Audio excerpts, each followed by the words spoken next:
Welcome, everybody. We are live in Blog Talk Radio Studio, and we're live in Soul Purpose Healing, Viata's Tiny House Village. Here we are, and it's pouring down rain. I'm so grateful for the rain. Oh, the air is just so much cleaner. But welcome. We want to welcome everyone, first of all, to the Female Solution Blog Talk Radio. Because every time Blog Talk goes live, so does Female Solution. We are ready. So let's welcome our global family, shall we? Blog Talk Radio. Women have the power to transform this world. We can end crime and violence if we all agree to do one thing: share. Let's share our wisdom, share our time, share our talents, share our finances, but most of all, let's share our love. This is the Female Solution. Join me, Naima Latif, every morning, 7 a.m. to 9 a.m. Central Standard Time, as we bring you stimulating discussions about the issues affecting our lives. If you're listening online at www.blogtalkradio.com/the-female-solution, press the blue button that says follow and get our daily topics every morning directly to your email and your smartphone. Hi, I'm Naima Latif, executive producer of the Female Solution Radio Show. We invite you to call in 515-605-9325 and participate in this daily think tank as we examine the challenges we face and develop solutions that restore peace and harmony. We are global transformers, changing the world from the way it is to the way it should be. We are one. Wherever we live on this earth, we are one human family.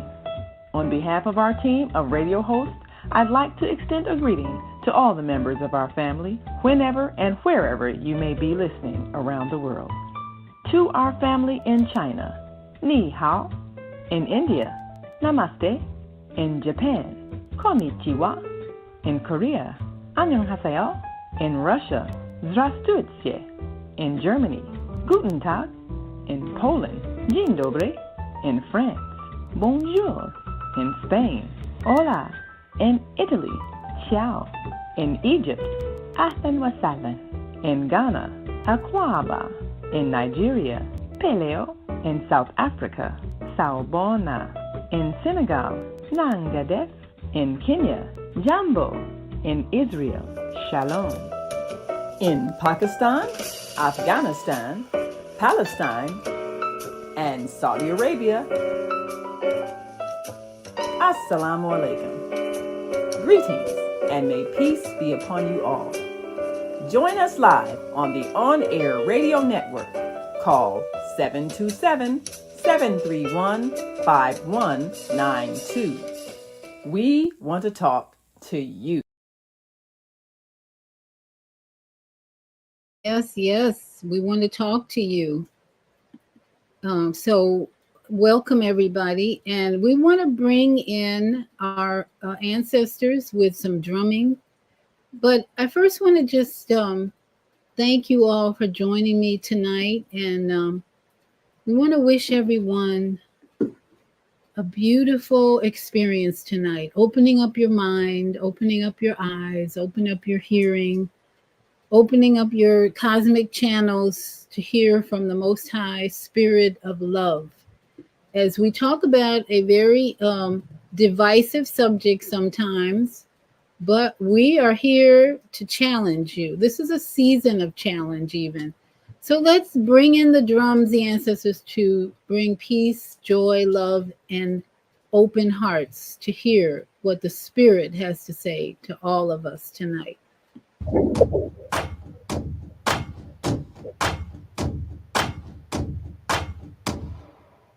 And has blood has ransomed people for God. From every tribe and language, people, every nation. Where warriors are falling, there's a resurrection coming. It's your time to rise and shine. Wake up, you sleeping giant. The wounds of injustice hearts are being healed by the peace of Yahweh. Who's bringing us power through unity. Where warriors have fallen, there's a resurrection coming. Troubles come alive. Yeah, wake up, you sleeping giant. Your heartbeat, I feel it. Yeah, I feel your heartbeat, I feel it. Yeah, I feel your heartbeat, I feel it. I feel your heartbeat, I feel it. I feel it, yeah, I feel it. Yeshua, bring us together, bring us together. We cry, Yeshua, bring us together, bring us together. We cry, Yeshua, bring us together, bring us together. We cry out for your heartbeat, oh, your heartbeat. This is the hour to know whose side to stand by. Raise up a standard in battle for every fellow tribe. Warriors are fighting, there's a revival igniting. Search for such a time. Yeah, arise, you blazing fire. Brave and stand firm and listen to your destiny. The rhythm of our Father moves with victory. Where warriors are fighting, there's a revival igniting. So my soul God, and arise, blazing fire. Your heartbeat, I feel it. Yeah, I feel your heartbeat, I feel it. Yeah, I feel your heartbeat, I feel it. I feel your heartbeat, I feel it. I feel it, yeah, I feel it. Yeshua, bring us together, bring us together. We cry, Yeshua, bring us together, bring us together. Together we cry, Yeshua, bring us together, bring us together.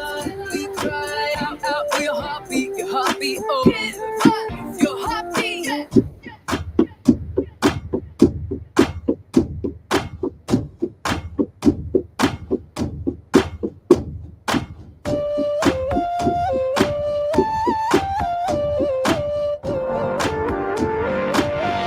Yeshua, bring us together, bring us together.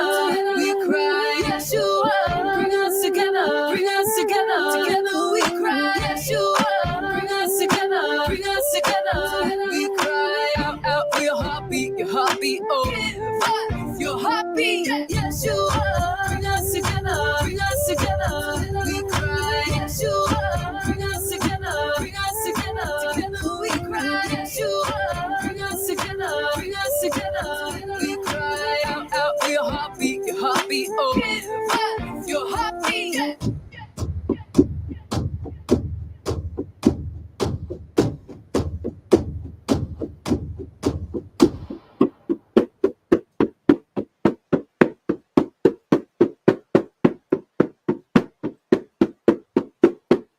Woo! Hallelujah, hallelujah.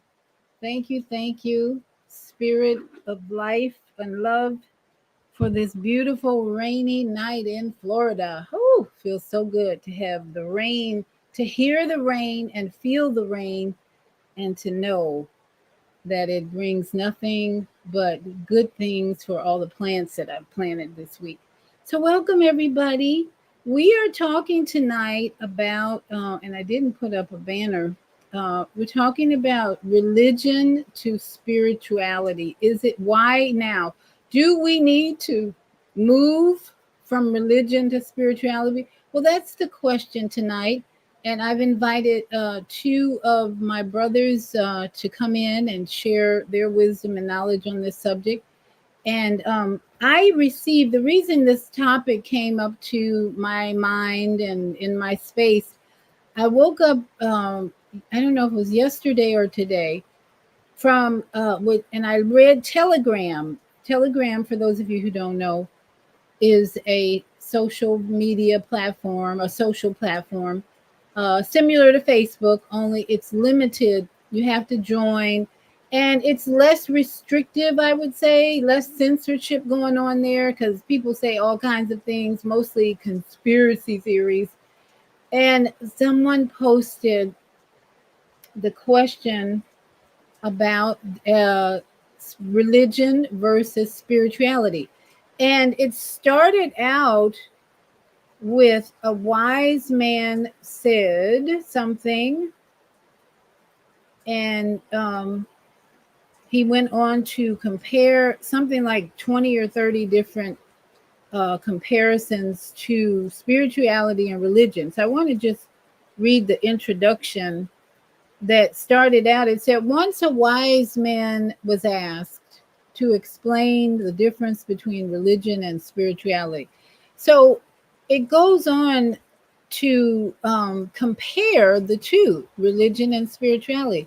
So there were at least, I'd say, 30 comparisons, and I picked out just a few of what I thought would make a good discussion as far as where we are in this planet at this time, with us trying to decide, do we need to move from from religious activities, religious thought, religious programming, and why? Why do we need to do that? Well, one of the reasons that came to me right away, and I hope the rain isn't too noisy because it's really coming down. I've got my door wide open because I love the breeze. No air conditioning here for me, just breeze right now because it's raining. But if it's too noisy, let me know. So one of the reasons I decided to bring this topic to tonight's discussion is I'm taking a class on the Synchronistic Human Enlightenment website and course. And I've been thinking a lot about the things I've done over the past 40 years that are still tied to religious activity. And I thought also about a prayer that we've been hearing on from Habib and Neb Taharka that asks to end all wars. Part of the prayer moves from the south, from the east to the south. It's a very Native American prayer sounding, taking into account the directions that we move and breathe in.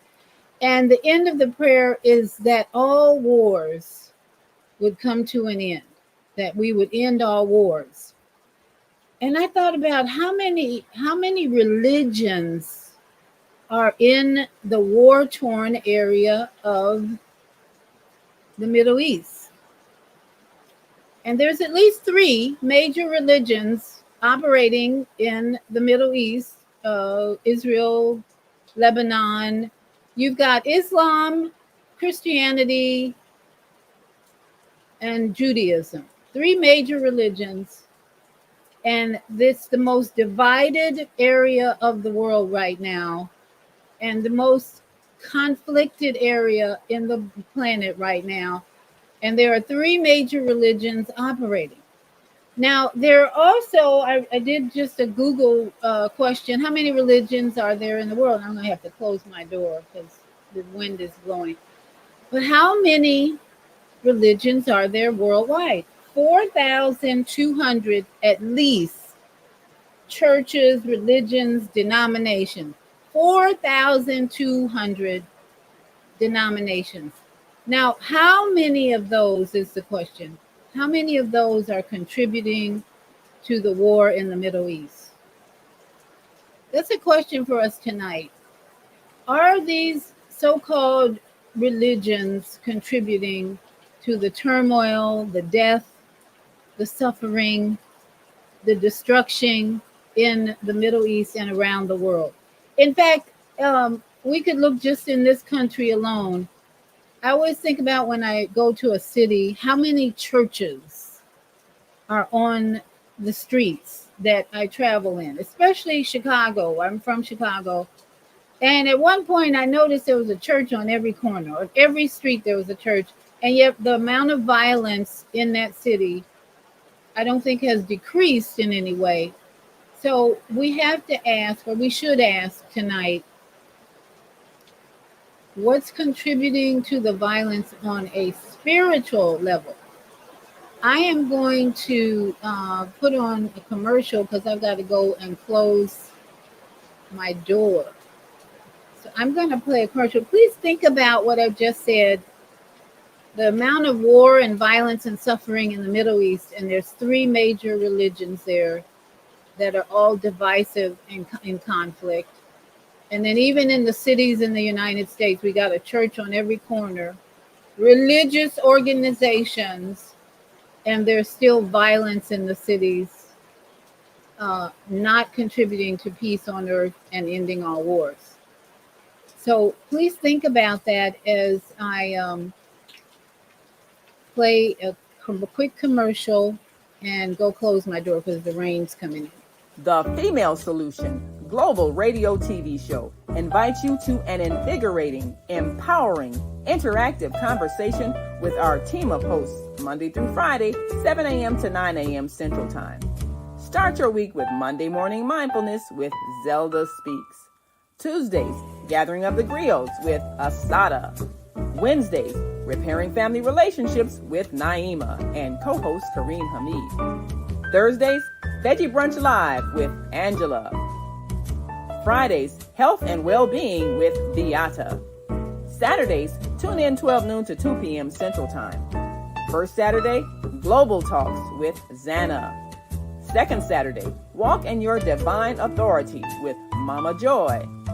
Third Saturday, Move Around with Deborah. Fourth Saturday, be a judge on the virtual Teens, Tweens, and Tots Talent Contest.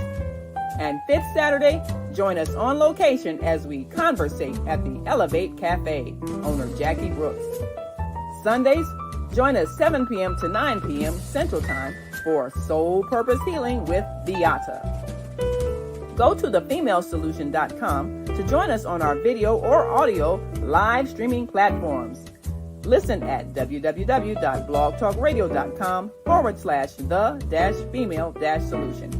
Call in on the Blog Talk Radio Network 515-605-9325 or call in and comment on the On-Air Radio Network 727-731-5192. We want to hear from you.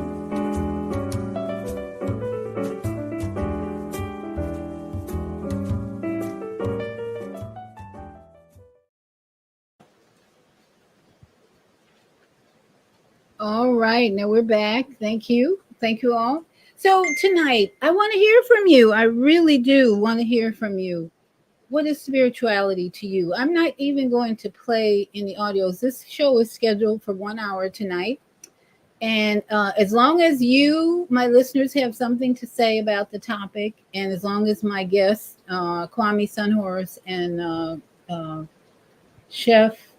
chef coming in tonight, as long as they have something to discuss, we'll keep going after 9 o'clock or after the hour. But if no one has anything to say, I'm not going to talk the whole time tonight. I'm just going to ask questions about religion and spirituality. Why now? Why? Brother Kwame, I invited him to come on because he sent me a copy of a book, a copy of a chapter, some of the words in a chapter that he's reading that were so relevant to this topic as far as why now. And it was about connecting to the earth versus connecting to a building on a Sunday or a Saturday and a book. Okay. My experience with religion has always been about a building and a pulpit and a book, the Bible, right? And so I still occasionally read the Bible, but I don't study it as much as I did for 10, 15, 20 years. I really feel like I am the Bible at this point. There's nothing, if you bring up a scripture, a chapter, and you want to talk about it, I listen to the voice of the Most High to bring light to any topic in the Bible now. I don't have to keep studying it for hours and hours because I'm so connected to what I say nature is teaching me right now about life, about religion and spirituality. So I want you to share for me, what is your definition of spirituality and what is your definition of religion? For me, I'm out of religion in terms of the building and the rules and the book for the most part. I love the book. Sometimes I read it to my grandchildren, but I don't study it anymore.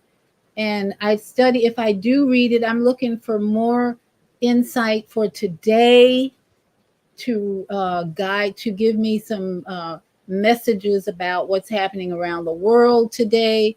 That's how I look at my relationship with Christianity, which is what I grew up in, and then Hebrew Israelite. So here's the first comparison. I wrote down 5 comparisons of religion and spirituality. And I'm going to read the first one. And if anybody, I see 2 hands up in the studio, so I'm going to open up the mic shortly. And there's a comment in Neb Taharka is here. He says, greetings, my brother. And Neb knows all too well the challenge we're in. The season of challenge. We're in it, Neb. I'm sure we're in it. I've been challenged a lot lately on my religious connections, attachments, and the Spirit is teaching me a lot about it, and even to get that message from Telegram about what is religion and spirituality, I was challenged in that area. So thank you, Neb, for all that you're showing us about synchronicity in your teachings. And here's the first comparison or definition, if you will. Religion is not just one, there are many.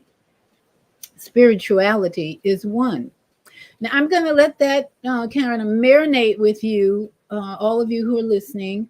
That's the first comparison that this wise man gives us, that religion is not just one, there are many. And I just quoted there are 4,900, at least approximately, according to Google, 4,200 religions, churches, denominations, blah, blah, blah, blah, that are energetically affecting the world. And I'm starting to see that's why we have a war going on in the Middle East, because of the religious minds and you're right and I'm wrong, or I'm wrong and you're right mentality. You know, people who are raised in Christianity think that they're right if they're not sinning, or if they go into Catholic church and confessing their sins and they're purified and all that, and you're wrong and I'm right. And I know plenty of Buddhists who are just doing pretty well, and they are living a peaceful, loving, caring life. So no judgment tonight. Just what are your thoughts on religion? There's 4,200 religions, denominations, but he says spirituality is one. What makes spirituality one? And I'm going to bring in Kwame to answer that question, because Kwame's reading a book or studying a book about the oneness that we have with Earth. And that, to me, is where we should be moving toward, away from man's religions into the oneness with Mother Earth. So, Brother Kwame Sunhurst, your mic is open. Welcome. Are you on mute? Okay, check your mute button. Yeah, I was on mute. Thank you. Okay, Can you hear me? Yes, I can. I was telling people, I'm sure you heard me about the book you shared with me, which is an important lesson for us about, I think, spirituality and the oneness that this man compares with religion, which is many, and with spirituality. How do you see spirituality being one when it comes to the earth? Well, the thing that we have to understand is that spirituality, I'll read you this passage right quick. In the continuous spiraling of evolution or de-evolution, biology is a spiritual process. The spirit is a biological process. Spiritual energy fuels our biological organism, and the biological energy fuels our spiritual experience. So in the essence is, spirit makes you.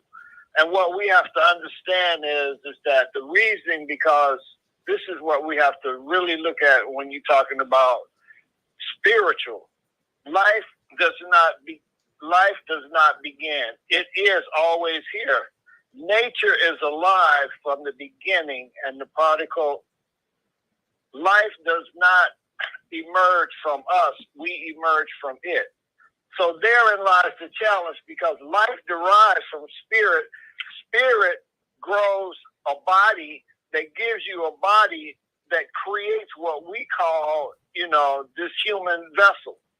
And so therein lies the challenge. And the challenge is because what this book is, the name of the book is The Great Cosmic Mother, The Rediscovering of the Religion of the Earth by Monac Soul and Barbara Moore.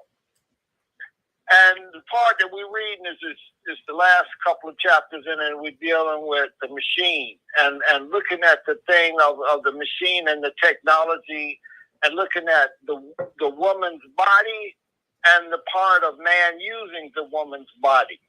And therein lies the challenge, because the thing that we have to understand about the cosmic woman and the whole thing that we're looking at, the ontological power of woman is totally conscious of, and she's making of life. Because the thing of it is that a woman can conceive and grow life as she grows the life that creates the theology. But the theology in which man made, and you talk about religion, which is theology, but man's religion does not make life.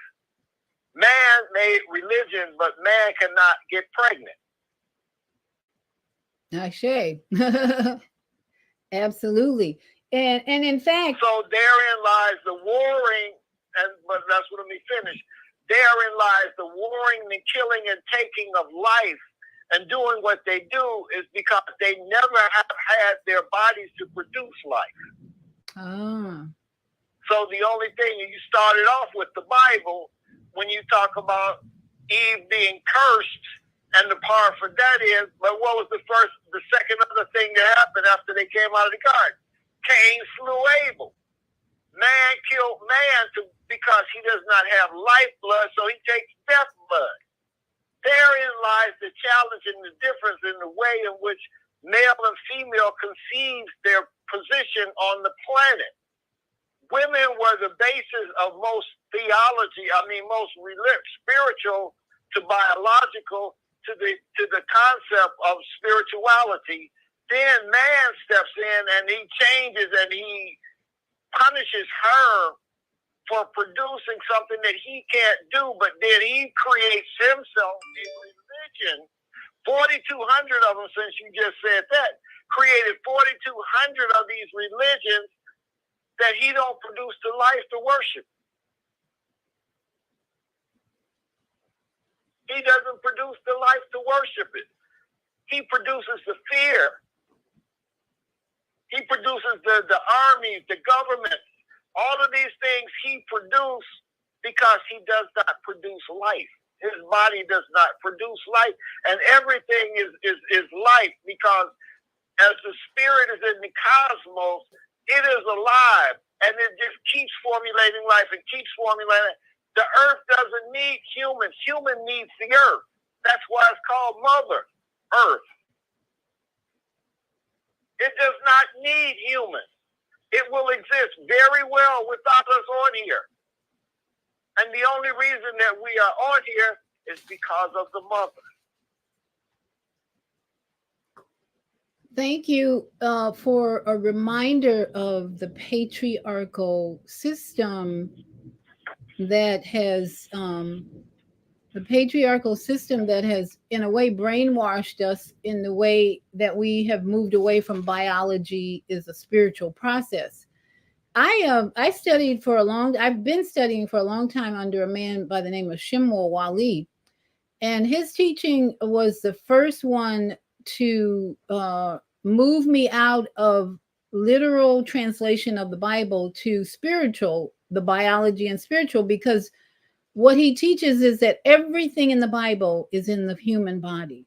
For instance, the 12 tribes of Israel, he has taught, are in the body, in the liver, in the stomach, in the organs that we function in every day.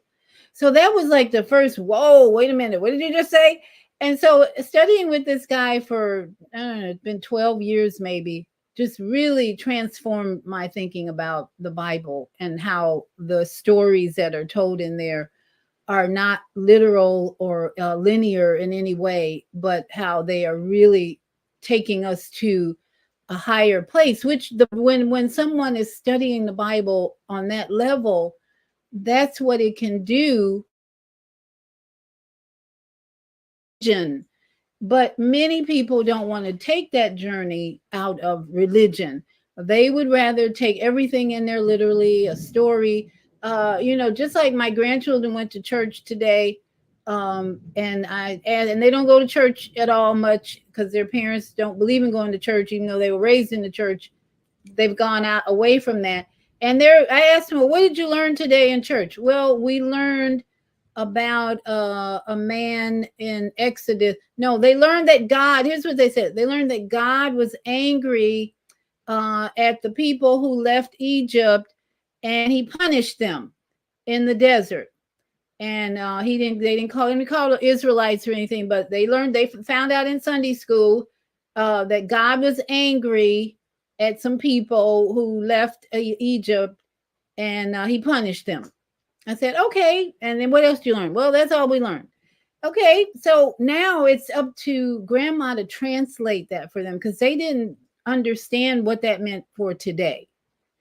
And if you're just reading the Bible today and you can't apply it to your life today, what good is it? What good is it if this is just a story about God punishing some people who left Egypt and they don't know why and how it applies to your life today? Now, that's a child's view of Sunday school. And that's where I think a lot of adults are still in Sunday school, looking at that book as a book of stories about the past and not looking at how it translates today. So I learned that as the tribes of Israel are in me,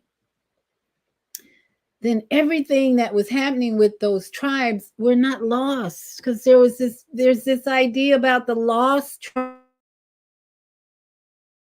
Teacher who's telling you the tribes are inside of you, you start going within, right? So the another part of about religion has dogmatic rules. Spirituality is for those who pay attention to their inner voice. Okay, this is what the number for somebody's asking, what's the phone number to call in? So are you paying attention to your inner voice, or are you looking to obey the rules?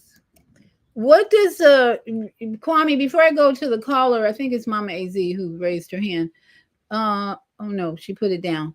So I do have enough. But Kwame, what is your reading is saying about the dogmatic rules versus paying attention to your inner voice as far as nature? Well, then the process is that the earth is geological, we're biological and spiritual. So from being a spiritual, we create the biology to be on this geology, to be on this earth, and to be capable and conscious and the consciousness with the relationship of creation. That's why I said the earth don't need us, we need the earth.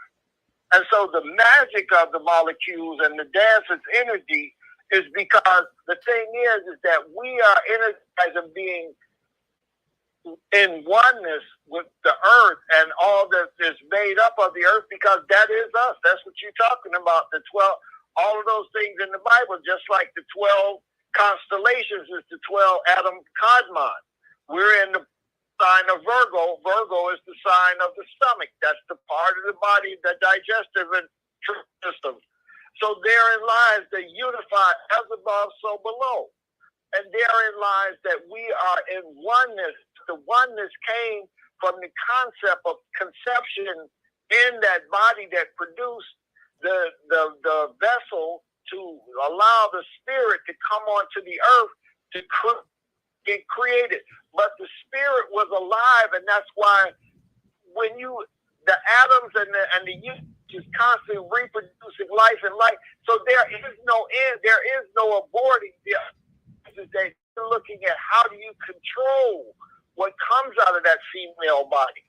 That's what man has his challenge, is because in her divine essence can reproduce and control even her own abortions if she remember her body. And so there we're looking at the earth, and then you're looking at, the part of the earth going into creating deserts. It's because man did things in which created the desert. Man does things to cause the earth to show the reaction of what he did in killing it. Man is killing the earth. He's talking about climate warming. He's doing the things that is going against the natural order in order to make himself valuable from the wealth of the earth. Now, I had another awakening recently when I joined Neb Taharka and his and the family of Synchronistic Human in Atlanta. The sister, I think it's Tawida Tupac. She pointed out the fact. Taida. Yeah, she pointed out. Talk about in my life for the last 5 or 10 years, I've been awakened with synchronicity, like slapping me in the face. Oh, is that a coincidence? No, it wasn't coincidence, honey. It was synchronicity.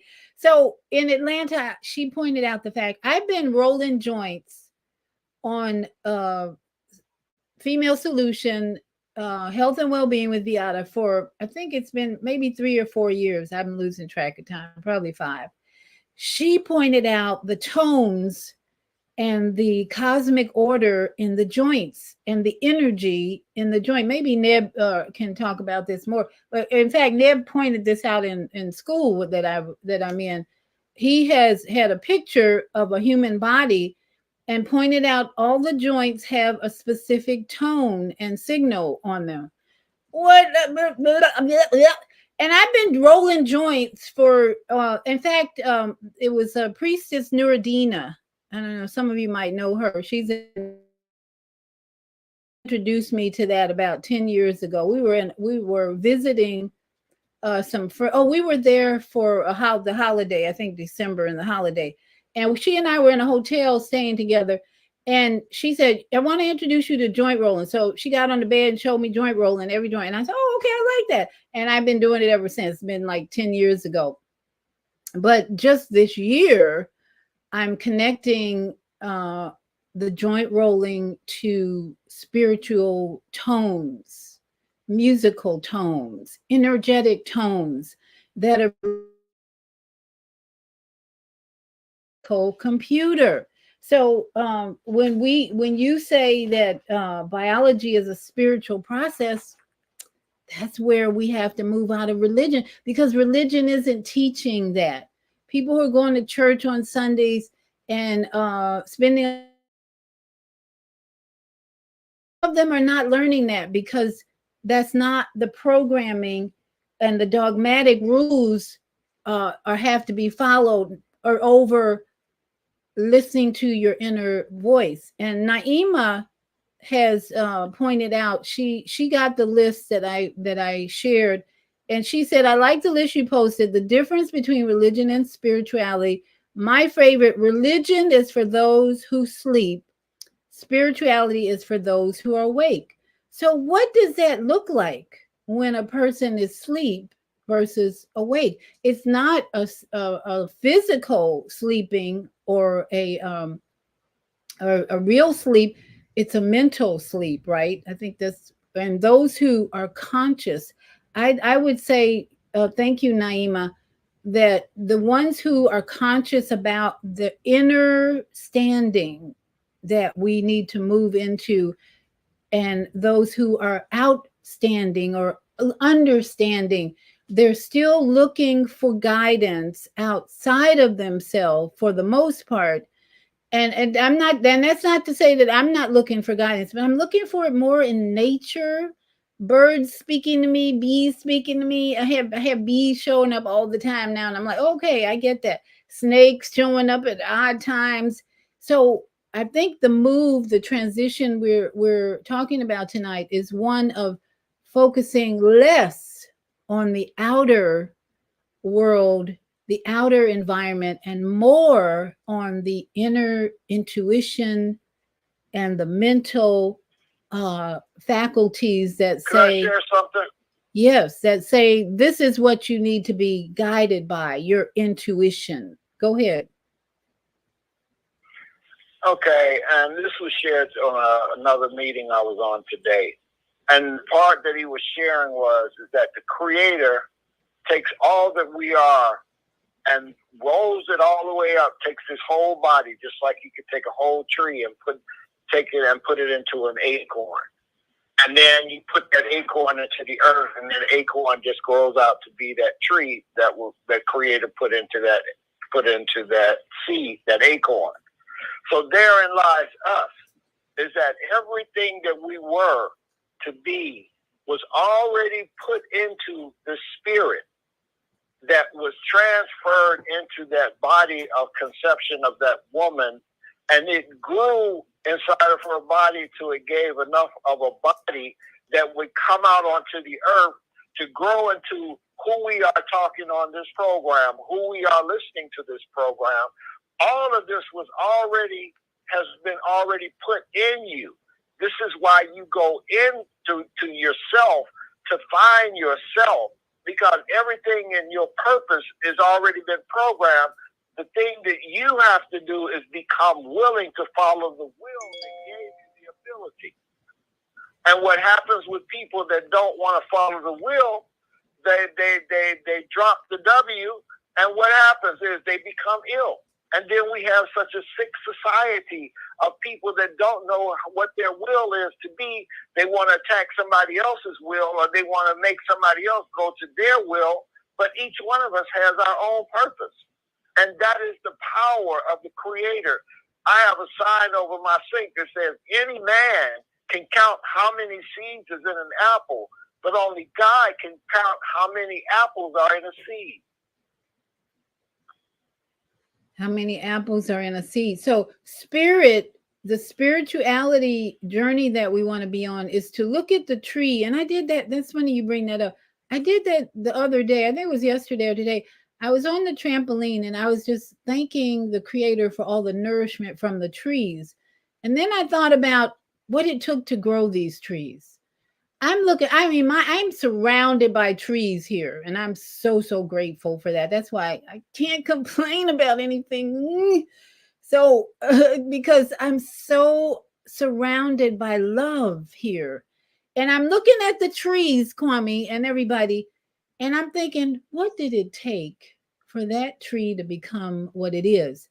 And then in my compost, here's the lesson my grandchildren are going to get. I've been throwing my papaya seeds in the compost. Well, guess what? I got 3 papaya trees coming up. I'm talking trees, little trees. I know what they look like. So I have 3 of them coming up out of the ground. That is not religion. That's spirituality. That's nature. And that's what we're talking about, is moving away from man's years and years and years. And like you said, becoming ill from those teachings, basically, because we're not doing enough in nature and becoming connected with the energy of spirit. So let me go. I know I see Mama Az's had her hand up for a while. Let me open her mic. And then I see 312-849. I think that's Naima coming to you next. But Mama Az, your mic is open. Greetings. Greetings. Can you hear me? Yes, ma'am. Go ahead. Thank us, Brother Kwame, and you, Dr. Lateef, for keeping me grounded. I'd like to dedicate this show to Reverend A.A. Allen, because Dr. V, you have confirmed something, and I'm going to do my best to do this without crying. I mean, I'm not crying because I'm sad. I'm crying because it's truth that you are feeding me, you and Brother Kwame. I had to call Brother Kwame earlier today to say, what the hell? Oh, why am I getting these downloads? Dr. V, from 2006, Reverend A.A. Allen has been communicating with me from the other side, and I did not know how relevant these downloads were. And I started to notice when I was in Oklahoma, but I really didn't know it was him and a few others communicating with me. I had to grow and gather knowledges a little bit more to recognize when the light switch went on. And I'm looking at the dates. You had Reverend Allen's great-granddaughter on Wednesday. Wednesday turns out to be a 3. And then today is a 7. And you're talking about what Allen has been communicating with me from the other side, especially when I was out there that 14 days by his monument in Miracle Valley. This is a new time. And Dr. V, I'm going to say this. I've been wanting to say this for a century, but I'm going to say this today. Thank us. Reverend Allen thanks you for having his great-granddaughter on the show Wednesday, because you are a major part of pulling things out just the way that you're doing right now with this show. And that's what Reverend Allen has been saying. He did what he had to do to plant seeds. And I do believe with all of my soul and with all of my being that he was a hollow reed. And not only was his parents bootleggers, but he was specially chosen to go that route of him being so young, because he was given milk. I mean, alcohol in all of his siblings' milk, him, and just research it. I'm not going into all of that right now. Just research it. All of this happened because he too, meaning Reverend Allen, have this journey because of what is about to unfold right here and here in Miracle Valley in Cochise County.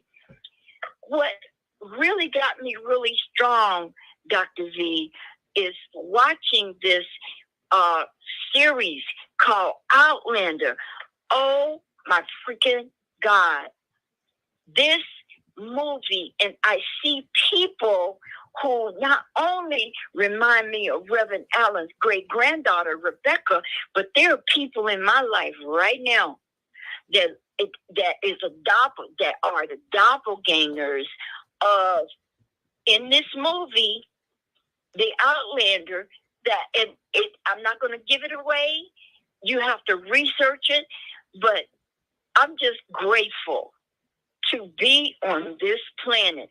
This even has a connection with Sister Seta, who just happened to be on Dry Bones earlier today.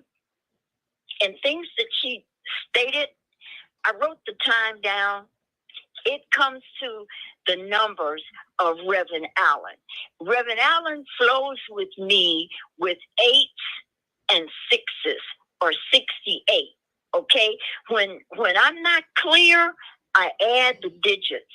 Numbers are everything, people.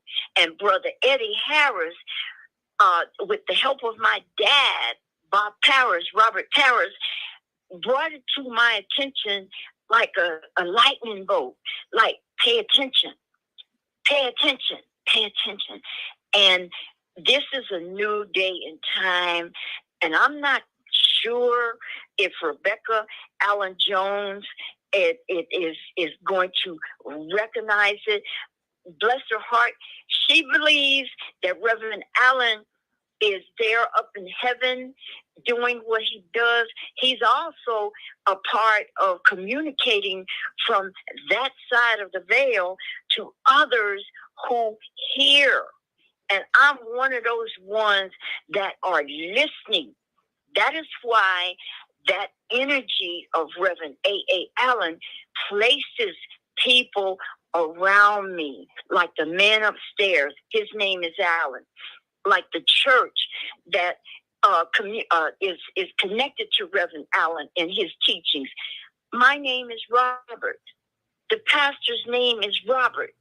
And others who come to me look just like people that are in my circle that are connected to Chicago and Reverend Allen. And people is spirituality. And I give thanks to you, sister, and I give thanks to Brother Kwame and the other people, Sister Seta, and even Dry Bones, having that platform today for Sister Seta to roll in and drop some knowledges that I understood with the numbers. So Thank I us. can go on and on and on. Thank us. But Listen. I give thanks to A.A. Allen. Yes. I swear to God, I do. Okay, so Thank here's what I sum up, and then I'm gonna go to Naima on. She's got her hand up. You summed up one of the comparisons that the wise man made about spirit overcomes everything. It brings you closer to the truth, while religion suppresses everything that is, quote, wrong. Now, suppression, what you just talked about, Mama Z, people are suppressing that. You just like you said, even Reverend Allen's great granddaughter doesn't believe that Reverend Allen is talking to people today. She thinks he's up there in heaven and that's where he belongs, right? But when you talk about what you just shared with us about hearing messages from people whose physical body are not here, that's spirituality, and some people don't want to hear that. That, in fact, religion will suppress that and say that's wrong, because they don't have that experience, and their religious teaching says that's weird, or that's adversarial, or devil, or whatever. So, but you're coming into a truth, and I want people to hear this. When we hear Mama AZ describing her experience with messages from people who have passed on, that's a truth that religious people don't understand and they don't want to hear. So as the comparison says, religion will suppress everything that is, quote, wrong. One more thing, then Naima wants to speak. Oh, okay. I thank you, Dr. Lateef. Let me say this to you. This movie has gotten me, and Brother Kwame and you have gotten me to a level of B12 and air my balls up to come out of the closet. And I'm not talking about being gay or whatever, or lesbian or whatever. I'm talking about speaking my truth. I have thyroid issues. Thyroid issues are about not speaking your truth. And this is real, people. I have researched this. It's driving me freaking crazy until I hear Brother Kwame or you to calm me down and say, it's all right, Mama Bonfire. It's okay. It's okay. It's all good. And this is not easy. My mother drank herself to death for many reasons, but because she also had a gift and she didn't know how to deal with it. Okay? I'm not going out that way, family. Thank us. Peace. Well, that's what you and I, my mother had a problem with alcohol as well. And we understand the pain that they went through, the suffering that they went through, but it brought us into a truth about who we are and what the message we want to bring as healthier individuals. So let me bring in Naima because she can talk about her experience. I think even with her husband passing and how he still communicates with her. So Naima, your mic is open. 312-849. Yes, and I won't talk too long because you got a caller on our switchboard as well, 262-833. So hold on, make sure you get into before you go. But I of course understand totally what Mama AZ is talking about because I travel between dimensions all the time. But I know that a lot of people don't understand that if you have not had that experience. But what I like to do, I like to watch a lot of these near-death experience shows. There are a lot of people all over the internet doing shows featuring people who've had near-death experiences, meaning they died, transitioned to the other realm, met people, and came back totally transformed.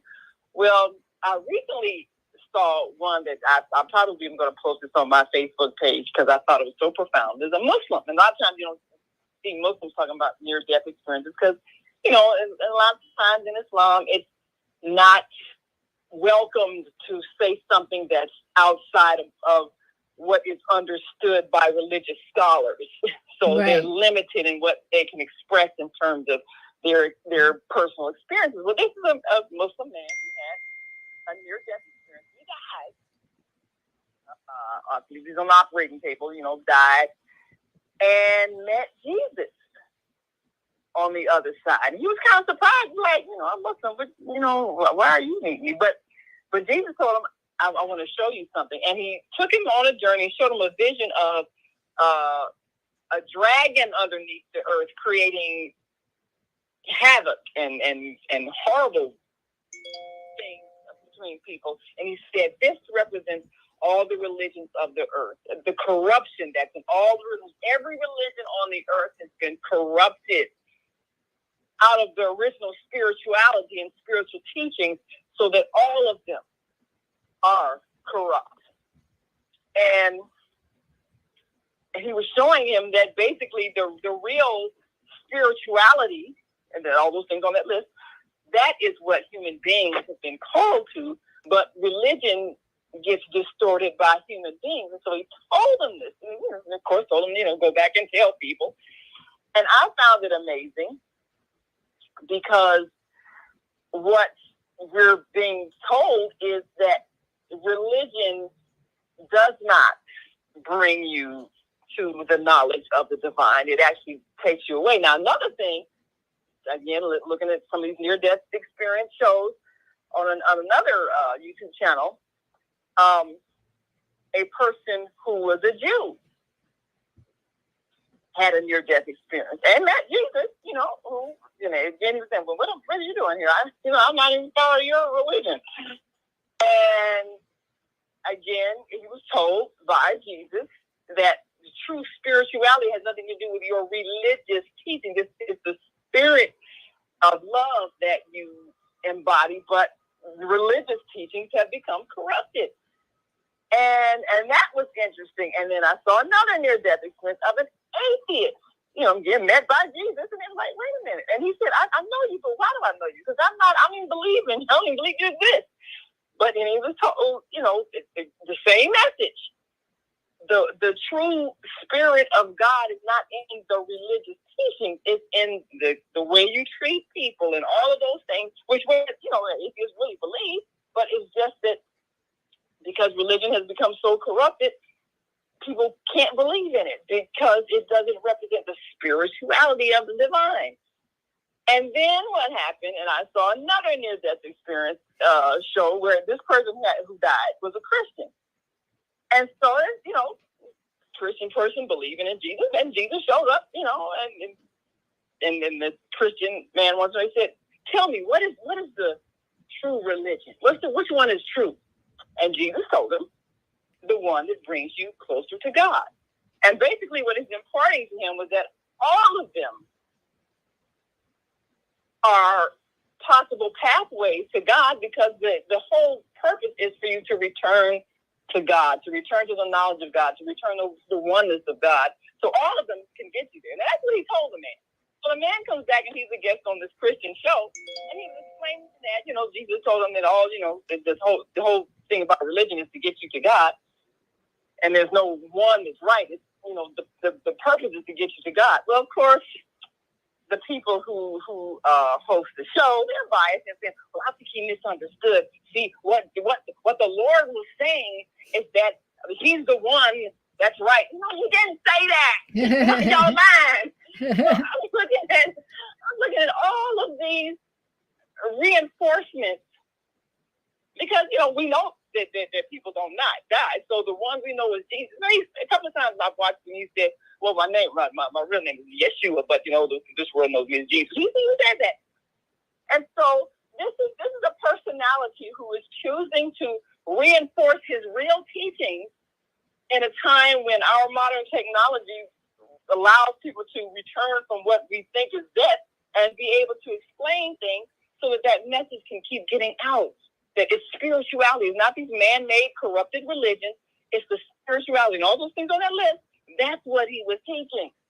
So to seeing all these different people, different faiths, and some no faith, meeting the same person in whose name so much lies and corruption has been spread, saying to people, no, this is not the way. The way is your own discovering the God in you, because God is in you. God is in all of us. So if that's what's being told to people when they die, and then when somebody of that faith is told, no, this is what is true, is that all paths lead to God. And then when they try to explain it, they still aren't allowed to tell the truth. It's like, no, we're going to keep reinforcing this lie. So, my question is, why is it? Why can't people, once they hear from people who actually died and spoken to the one who so many misconceptions have been given, and that one tells them, no, that's a lie, let me tell you what I was really teaching, even then they still won't accept it. I just don't understand that.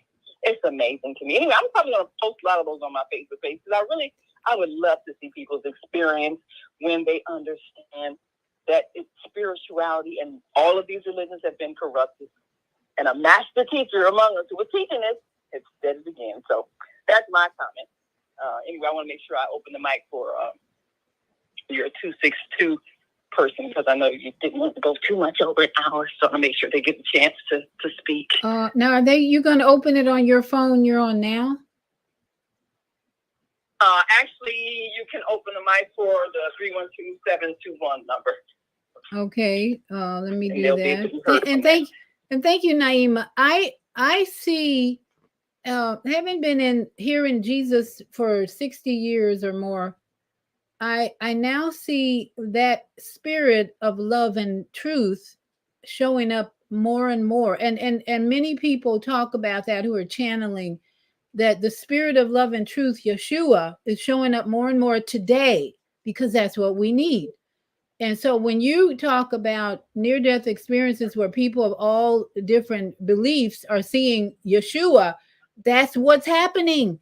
The spirit of love and truth is showing up in every religion to bring people out of their religion, basically, and realize you need love and truth. You don't need that man-made stuff, but you do need love, and you need me, love and truth. That's what I see. The spirit of Yeshua, aka Jesus, is showing up everywhere. But you got to come out of your religious beliefs to see that spirit. And that's what it is right now. It's a spirit. It's not that man, the figure shows up in near-death experiences because people can relate to what? A human figure, right? But it's a spirit of love and truth. Absolutely. I'm sure when they had that near-death experience, they felt pure love. Show up sometimes. Yeah, they felt pure love. When they have near-death experience, they always say, I didn't want to come back. I did not want to come back. It felt so good. The light was there. Oh, I wanted to stay there. And they said, no, you have to come back. Go back, sweetie. That's love and truth that we don't experience here because we're in our religion. So 312-7, I'm sorry. Your mic, the mic is open on the On Air Everywhere network. If you want to comment. 262-833, your mic is open. And also after that, 372. Greetings, can you hear me, family? Go ahead. That sounds like Brother Eddie and someone else. We got two people, but Brother Eddie, go ahead. It's the numbers, man. It's the numbers, man. Yes, Okay. it is. My dear Sister V, Mother AZ, Brother Kwame, and Sister Natima, I love your after-death experience. It was beautifully told. I was really intrigued and into the sayings, but right quick, Sister V, you started off with a beautiful saying, you are the book. We are all the book. It's the never-ending story, and we all have a part of that book, each and every person.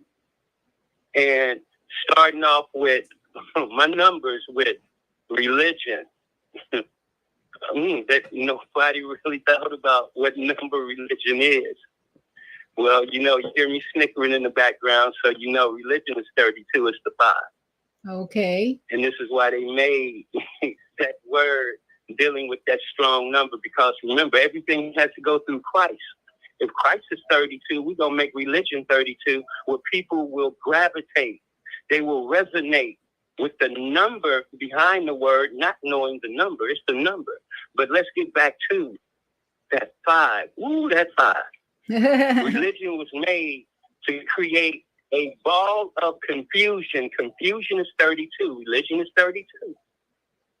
So they purposely made the spirituality a religion to confuse the masses of people. This is why you say it now. There's over 4,200 denominations of religion. Well, guess what? Divided we fall. That's America's mantra. Divided is 32. Ain't that something? Religion is 32. Confusion is 32.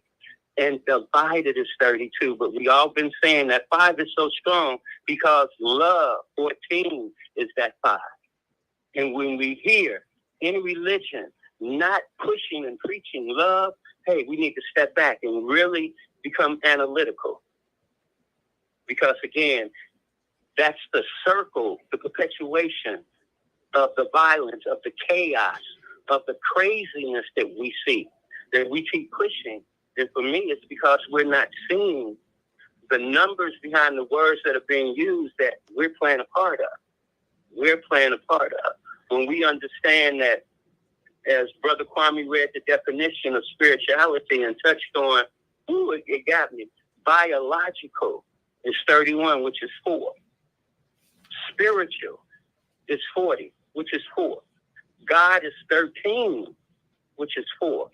Everybody's saying it's love and truth. Truth is 31. That's the answer that we've all been experiencing. Experience is 40. Answer is 22. It's the 4. It's the solution. Solution is 31. Spirituality comes to 54, which is a 9.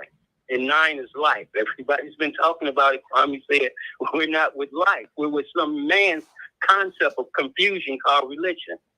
Life is 18, which is 9, like spirituality. It's part of the book. Book, by the way, is 9. It's the square that we stand on. Square is 27, which is 9.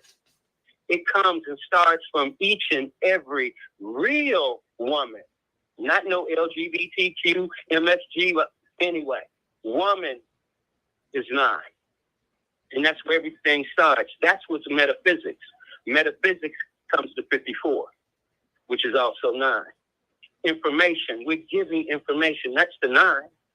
And it's through your imagination and the death of this life that people receive Yeshua, or they've been saying Jesus. Well, Jesus is 27, which is 9. And 27 is also the light. So it's the light that people, they're drawn to once they surpass this material plane of existence. And it's the Holy Bible that we're talking about, but translating the numbers of Holy Bible, it means here and now. And as you said, if you can't read the Bible and explain the Bible, the pages you read is what's happening here and now, what are you doing? You're reading from a dead manual that somebody taught you wrong, with confusion. Because hearing now starts with everyone's personal relationship. Not yours, not mama's, not daddy's, not your preacher's. It's a personal relationship. And once we pick that up, we understand what it means to now use your conscious and subconscious mind. It's the same. Anyway, I didn't get into all the numbers, but I'm quite sure what I'm saying is resonating from love, because resonate is 32. That's part of the love, the 5 that we share. Share is 23. We share because we care. Care is 14. I can keep going on with the 5, but everybody knows what I'm giving and what I'm sharing. And again, we can figure out what's the confusion and what's love. Who's trying to push us one way and distract us another way, and we can't see what's right in front of us.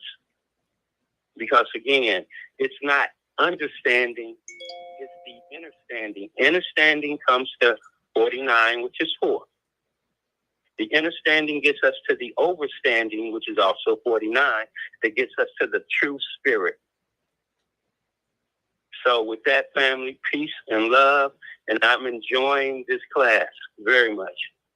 Thank you for showing up as one of our many teachers tonight, because the language of the universe is numbers. You have another one. And so we want to go to our next caller on air, and then Mama AZ is texting me. She wants to speak again, but let's go to on air caller first. 872-354. Your mic is open. 872. Well, good evening to all. Good evening to all. This is Lois here in Chicago, Illinois. What a wonderful, wonderful program today. God has been good to all of us, and that's the only reason why we're here today. Going into these churches all of my life, it's been a disaster in some respects. Because, number one, the Bible says that the disciples were served wine, and that at the wedding, the water was turned into wine. These churches are serving everybody grape juice. And grape juice is not even mentioned in the Bible. But we all are going along with them. I can recall with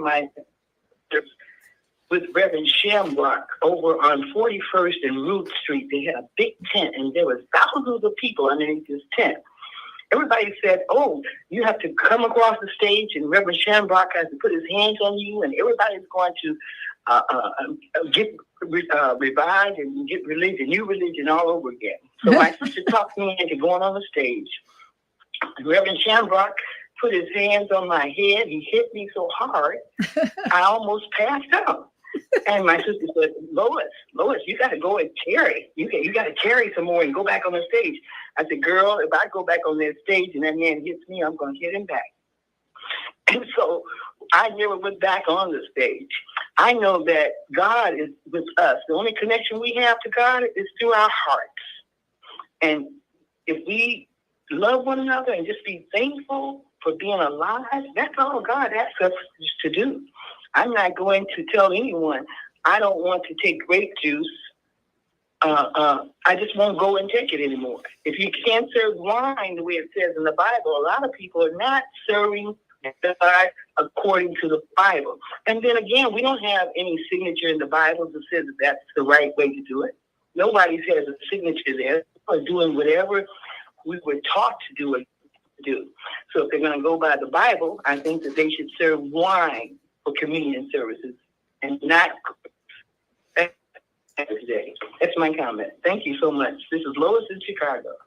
Thank you, Lois. I'd love to hear Lois's experience. Her experiences are so unique and yet so similar, because who of us who has not been in the church for a while hasn't had that experience? Thank you, Lois. Love it, love it, love it, love it.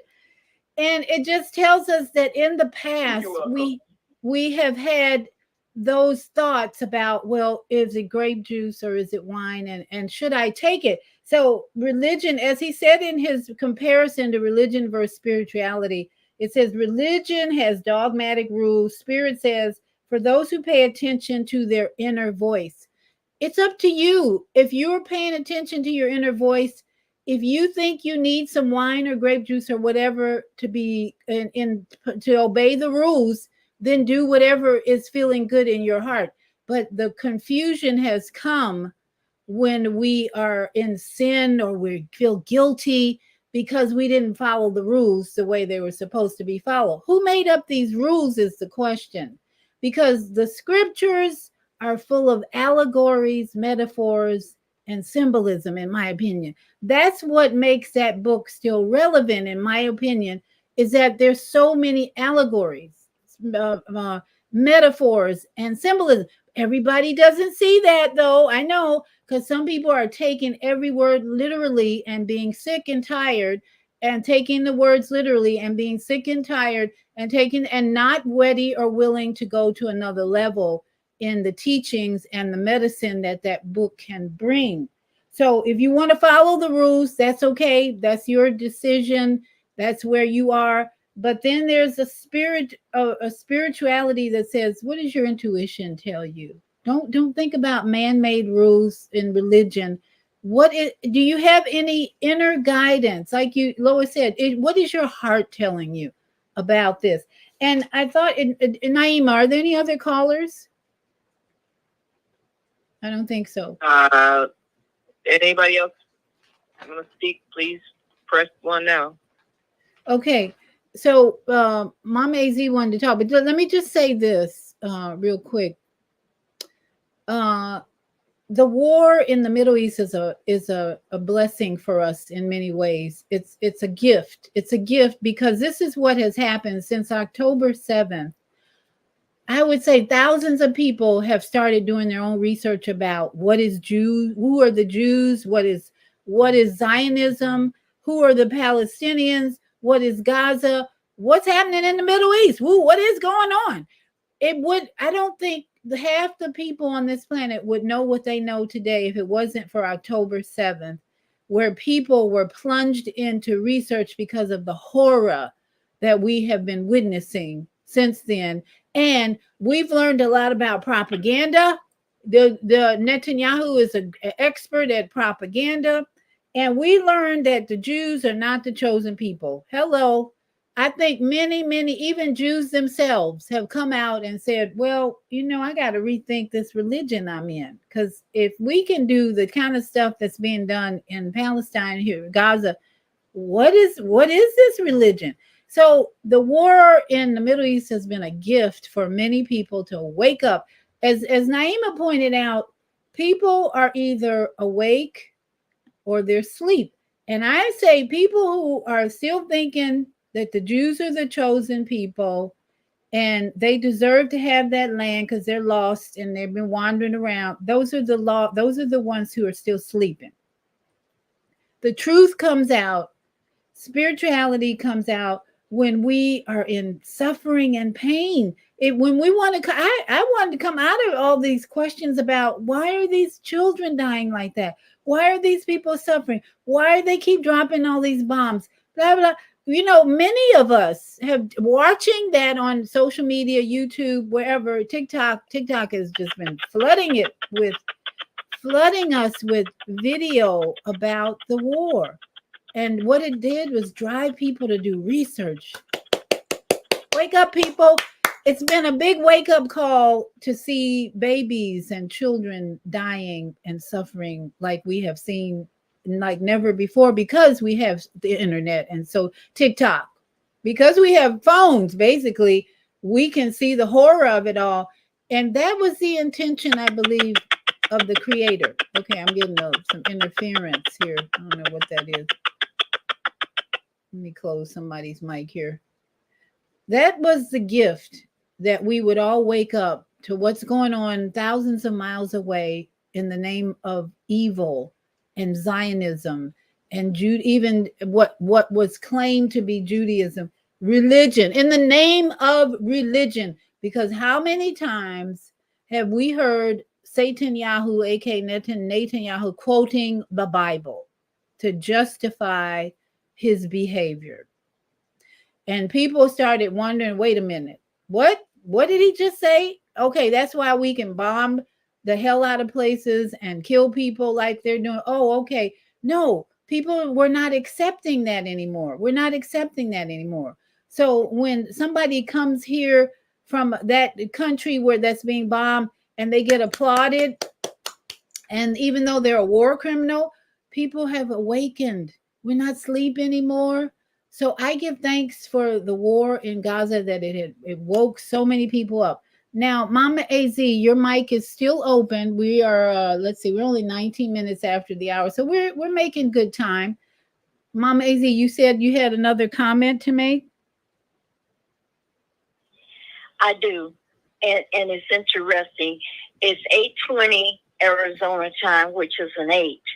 And Lois, my dear sister, thank you for giving me a heads up that Minister is communicating with me, because the time that you said what you said was 6:12 Arizona time, which is a 9. And Brother Eddie Harris spoke a lot about 9s, which Sister Seta on Dry Bones earlier today, she said something extremely potent, and it was 10:17 Arizona time, and that came to a 9. And then she also said something very potent at 11:11, which is a 4 on today, which is a 7. And Brother Harris, you said something also about 4. And I have a student and a teacher, Miss Anna, out of Ohio, who you've met in person, and she had a dream about you. So I'll get her to reach out to you to relay that dream, Brother Harris. And my dad told me in 95 that I would meet you. I just didn't know who you were, but I do now, the numbers man. So, Dr. V, people, I can't emphasize enough.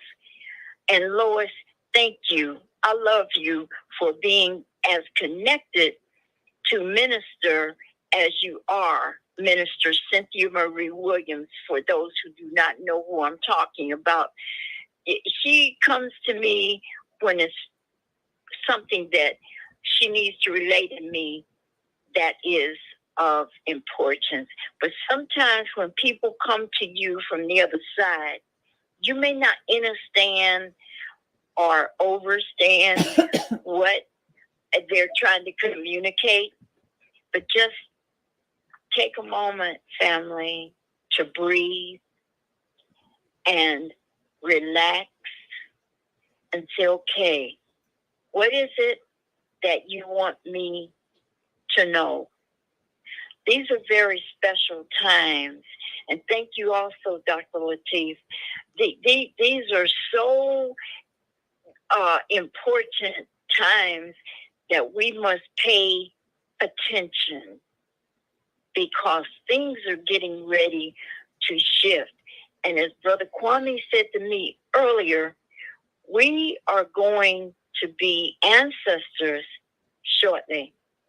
And we're here to guide or to leave a schematic or map for these younger ones who understand and overstand. Not all of them will, but there are some that get it and want to get it. So thank you, Dr. V and Dr. Lateef, Brother Kwame, Brother Harris, for just you being in my circle, because I'm telling you, this ain't no freaking easy train ride. Yes, And yes, we know. I just thank All right. peace. Thank Peace. us. And we send lots of love and healing to you, my sister. Let me read a couple of comments here on Facebook from, I hope, a Tawat C. Doctor. Tawat C. Doctor. R.E. again, lig, lie, or tie-in. I'm not sure if I'm reading that right, but to go or in motion. I think that's a language that means to go or in motion. anything you are committed to do over and over again is your religion. Yes, yes, yes. That's a true statement. Around and around. Spiritual is from the spiral. Spirals are evolving circles. Ooh, I love that. I love that. I love that. I love that. That is so deep in many ways, because you're so right. I have a religion every morning to love myself. That's my religion. Is me. I'm the religion now. I when I open my eyes, the birds are waking me up. My religion is to listen. If the birds are singing, I'm listening to the birds. That's my religion first. And then I start rolling my joints in the morning. I lift my legs up and I elevate my legs. That's my every morning. I do that every morning. So again and again, that's my religion. So who is that benefiting? Moi, me. First love myself, because there are too many people who don't do that, and they don't love themselves, and they're sick and tired. They have all kinds of diseases and illnesses. And then she says spiritual is from the spiral. Spirals are evolving circles. So every day I want to learn something new. And that's my spiritual journey. I'm learning something new. I have my routines that I do over and over again. Thank you, sister. I think I hope that Sisters Awat. And I do those to improve this vessel. Every religion, if you have a religion that you're doing over and over again, it should be improving this biological computer. Because guess what? You got enemies all around trying to destroy this temple. Just the fact that they spraying stuff in the air, trying to destroy you. But if you got a religion that says, I love you, me, moi, then that's a good religion. Thank you, sis. But spiritual, we got to become spiritual, because if I were just doing that every day and I wasn't reading anything new, wasn't studying anything new, I wasn't communicating with my family every day, then I'm not going to evolve. In fact, my evolution is coming with the relationship I have with my grandchildren. They are challenging me to respond to their sometimes crazy behavior with love, no matter what it is. And I'm getting better and better at it. At first it was, why are you doing that? What's wrong with you? And their father is still in that mode sometimes, but I have to remind him we don't do that. We have to be in touch with these young people to know what they need to grow up to be healthy adults. So we can't be reacting with yelling and screaming. So I'm evolving in my response to 8 and 10-year-old who sometimes don't meet my expectations of being calm and quiet. No, they want to do their thing. They're strong-willed. So if you have young people in your life, you be thankful that you're going to evolve. If you're conscious, if you're in a spiritual mind to spiral and evolve, you're going to evolve in knowing how to respond to them in a way that's going to help them grow into a healthy state of mind. All right, let's go to another comment. Craig is here in the house. Thank you, Craig. Sin, he says, an ancient British and archaic term in archery for missing the mark. Yes, what's the mark we miss? When used in religion, yep, it's to describe a natural instinct out of control.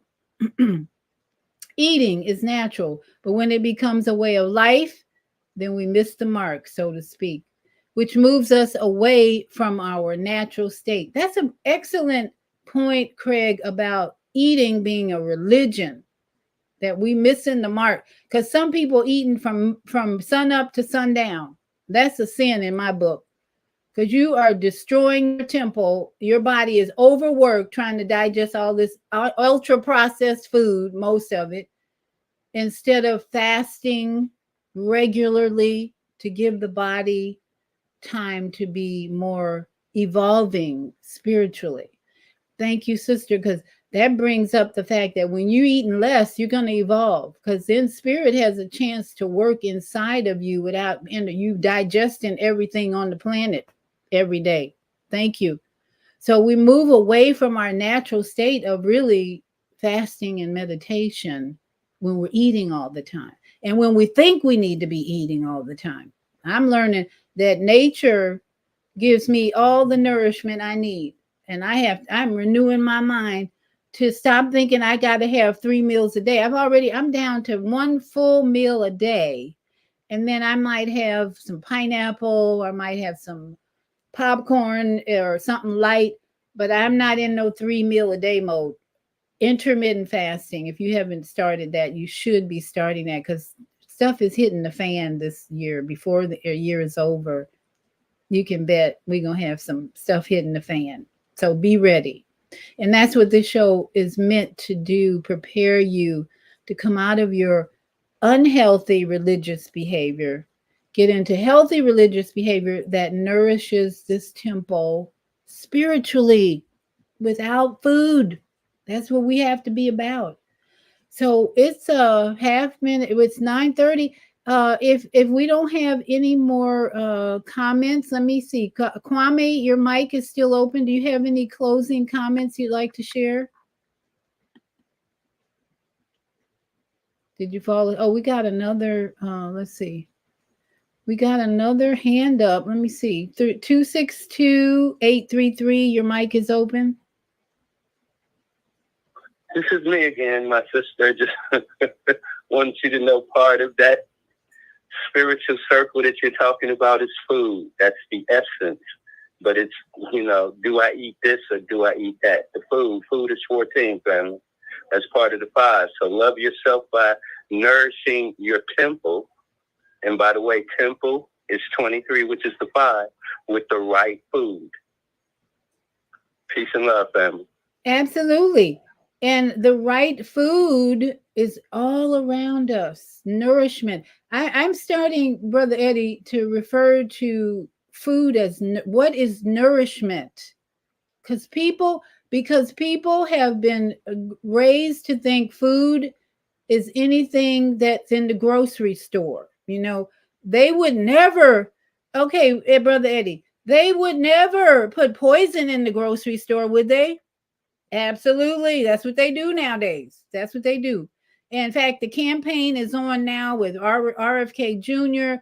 and Dr. Sunil Dahan, and several people are promoting getting out of, quote, foods like vegetable oils, for instance.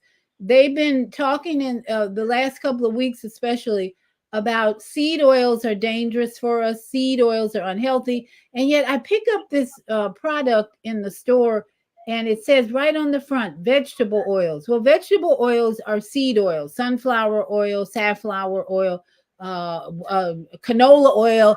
Those are seed oils, which they're now talking about are very dangerous for our health. So yeah, food is one thing. And the scriptures, what did the scriptures say? Seed, anything with a seed in it is our food. So how is it that we got a grocery store full of non-seed products in a box? So we totally lost the meaning of that scripture. Food has seeds in it. Let me see. I see a hand up at 312-721. The mic is open at 312-721. Or is that on air network? Yes. But there's a couple of people online. I think we didn't get 872-354. Your mic is open, and then there's 773-221 after that. If we got time. Go right ahead. We're still here. 872. You got about 20 minutes to go. 872. Have we called on you yet? Make sure you're unmuted. 354-872-354. Did you have a comment? Your hand was raised. I think I spoke already. This is Lois. Oh, okay, Lois. Okay, all right. Okay, all right. So I also just wanted to say that I didn't know that we had 4,200 different religions. Yeah. The last I checked, I guess 74. I thought I think I got 127. So we have 4,200. Yeah, there's 72, and it's one sect of one religion. So that means it's 42 sects. It's one religion. So you can just imagine how many religions there are totally. Yeah, Right? Well, I did my last thesis on religion, and I learned that religion has caused more problems in the world today than anything else. And it's really a shame because we all came from the same person. We all, we came here with our heart, liver, kidney, legs, bones, everything in order, and then we allow these doctors to go and guinea pig on us. But God is the only one who has us here today. And that's all I have to say. It's all in what you want to believe in. If you don't believe, I believe that the man who made the sky is the one who made me. And until one of these preachers can tell me, oh, I can make the sky, I don't listen to nothing nobody else. Me, my God. Love you all. Love you too. Love you too, Lois. Let's see, and then I think we've got our dear brother Admiral Nelson Bay. Go right in. Yes, I would say religion is a way of life. In the Nation of Islam, we say that religion is a way of life. And the Nation of Islam cosmology actually includes, Master W. Fard Muhammad, long-awaited Messiah of Judeo-Christians and the Mahdi of the Muslims. And I think it's a insult to people's intelligence for the Nation of Islam to think that Dr. Malachi Z. York, who is the leader of the Sabaeans are people who are mentioned in the Holy Quran. And that is a religion. Sabaeans, Sabians. And they think it's from my empirical observation of earlier today, that they'll confuse people who, if they were to be given the information about Dr. Malachi Z. York and the Sabaean movement and how it figures into the Mahdidom of Master Fard Muhammad.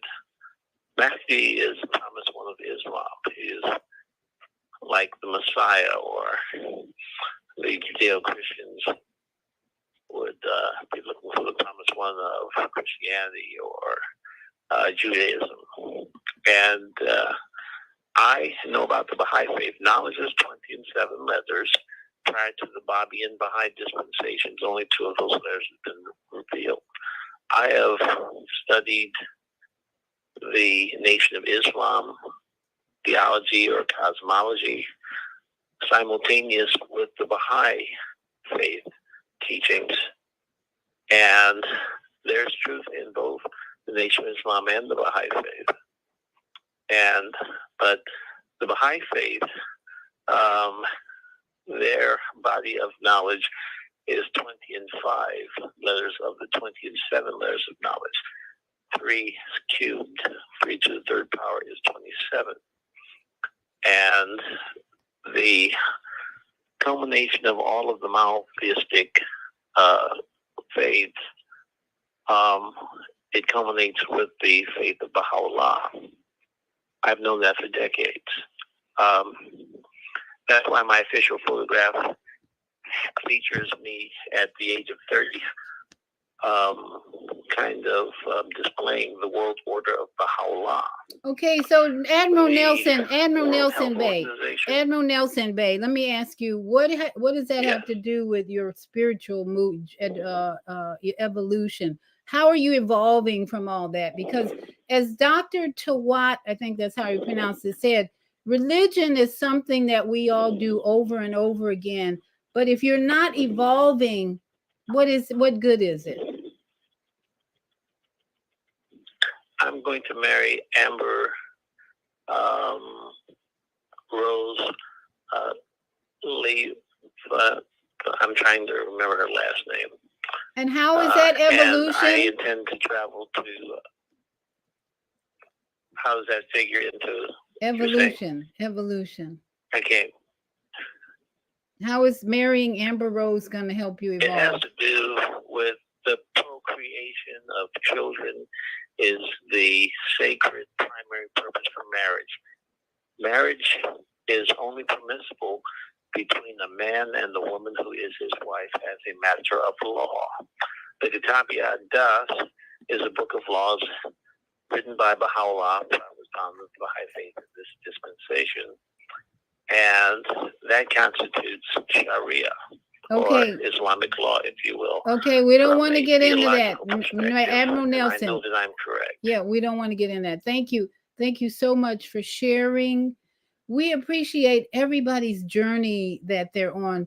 And my prayer, my intention tonight is to help you evolve and raise your consciousness. As Dr. Tawad says, you could have a religious practice every day.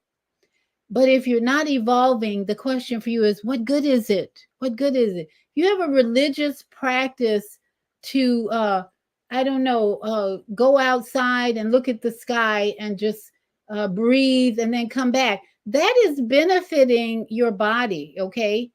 But if you have a religious practice to go to church every Sunday, listen to a preacher, and then go home and listen to violent movies, that religion is useless. That's useless. So many people are caught up in Sunday worship, Saturday worship, whatever. And I want to encourage you as we say goodnight. If you have been reading the Bible for years and you don't see yourself in that Bible, what good is it doing for you? You, at this point, everyone who has any practice, in my opinion, of reading the Bible should be seeing themselves in that book, because that's what the intention was for the Creator, in my opinion. Why else? There's in Ecclesiastes, I think it's Ecclesiastes. I know all these scriptures, maybe not by heart. There's at the end of Ecclesiastes, it says, the writing of books will never end, okay? But the end of the matter is to worship the Creator and love the Creator. That's how, something like that, paraphrasing. There are going to be books written forever, it says. This is in scripture now. And it says, but the end of the matter, the most important thing about the books is that are you worshiping and loving the Creator, which is yourself. As I said in the beginning of the show, Dr. V. The book is in you. Dr. V. You are the book. If you're not learning how to understand, you're not going to prosper in your mind, body, and soul. But my intention tonight is to remind you that you are the book. Whatever book you're reading, if you don't see yourself in that book and how to evolve, as Dr. Tawad said, the spiraling of evolutionary circles, just like me doing the joint rolling every Friday morning, I know now that I'm evolving when I do that in my consciousness about cosmic order and tones that are in my body. They're in my body. Whoa. So I'm going to be continuing to roll joints because I'm activating tones and energy and protection for this journey that I'm on. So Mama AZ, you have the last Dr. word. V. Go ahead. Thank you. Thank us. Brother Nelson, no disrespect, my dear brother. You are a very intelligent person, especially when it comes to Shoghi Effendi, the Baha'i faith, and the founders. But sir, it's time for you to take a knowledge, how do you say it, break from Dr. V. If don't please, sir, please, like many other Baha'is, I'm tired of the bullshit. Either do what you need to do or get off the pot and stop saying what you're going to do, because we need to move forward with this spirituality in all denominations. What is it, 4,200? And more, and counting. Whatever, Yeah. and counting. more. So, my brother, I love you, but God dang it, let's get to it and stop jaw-jacking. Peace. Okay. One more caller I see showed up. So let me open up the mic. 313-442. Your mic is open. Thank you for joining us. Good evening. Am I waiting on a ding or something? Can you hear me? I can hear you. 313-442. What's your name and where are you calling from? Pastor Gary Hunter, Detroit. Pastor Gary Hunter in Detroit. Wow. Thank you. What do you have to say for us tonight? Let me say this. I don't know if we get it, but God has never separated himself from us. And it's not a hard pill to swallow when you read the biblical text. God does not contradict himself when you say we become one with him. And so if you don't see yourself, you've neglected to hear from God. And for a brother who thinks he's going to marry somebody who's already married, you in contradiction to the word. Go find your own Amorosa because somebody else has her. And we need to stop. I'm like you said earlier, we need to stop this foolishness. God is not playing. Man is. God is not sidetracked. Man is. God is not absent from the authority of wrath and love. I'm so sick of this mess about, but God loves me. Yes, he does. But I think out of it's 13,000 murders that was in the Bible, all of them were of God, none of them were of the devil. The devil said, I'm going to enforce to see who I can devour. But God did most of the killing in the Bible. And we keep with this illusion that God is all love when he tells us even with our own children. You don't love your children if you don't discipline them. The wrath and the staff. And I know my girl Naima don't believe in disciplining other kids, but then you don't believe in what God said. And the real substance of God's purpose is to give us oneness with him so we can prosper and become one enough to have a unity and have a stronger community. We're looking at the first and a half generations. They neglected the church, neglected Bible study, didn't go to Sunday school, didn't go to BTU, and we get exactly what heathens get when you don't have any respect for God. We have a judge here that stood up and said, we ain't going to have you sleeping in my courtroom, and he sent the girl in the back and made her put on jail's clothes, and everybody's in an uproar. But, you just had a couple shootings in Chicago. We just had a shooting in our state fair. We just had a shooting at a school in Georgia. We can't go to the doggone store without the threat of being robbed. Not by somebody else's kids. For hours. We can't pull up at the gas station without being threatened to get a carjacked. And then yet we got all these weak mothers who want to pamper these kids. And some weak fathers who want to pamper these kids. No discipline, no respect. The God that we're looking for has love, correction, discipline, and the wrath. And people that think you can do without any of them are only going to be subject to what the world and the devil and the evil forces have in store for us, period. And I close with this. There are people who can't have kids, and they get married. So marriage is not only to reproduce. It is also a union and a bond of total respect, and a union that gives not only total respect,